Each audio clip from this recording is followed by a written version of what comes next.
Well, today, everybody, we are taking a look at the Transformers Cybertron iteration of Unicron. Does this not look like the Ark that was sort of possessed by Unicron? Which, if you see this image right here, actually there was a story by Takara Tomy that shows that there was one iteration of Unicron that did possess the Ark.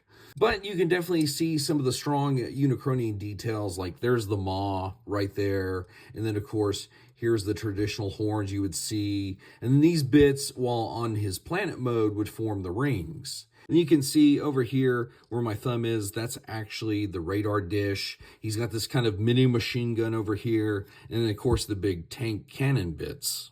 However, back here is rather a unique piece of design language, is even though this is a tank, you can see he's got these big dragster wheels on the back. Plus, he also has these back here. If this is truly an iteration of the Ark, that just could have been the boosters that when Unicron reformatted this as his new body, he could have just kept them. And so here is Unicron in his robot mode. I mean, the missile launcher works perfectly.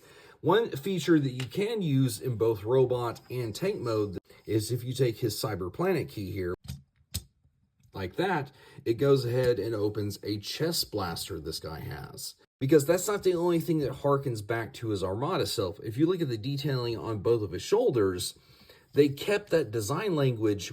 Now, one thing is this boy does have huge planet-esque panels on the side of his legs, even though he is no longer a planet. So whatever the reason was for that, I kind of wish that they'd made that a little bit cleaner back in the day. As you can see here, those bits that homage the planet rings, our boy can actually use as weapons.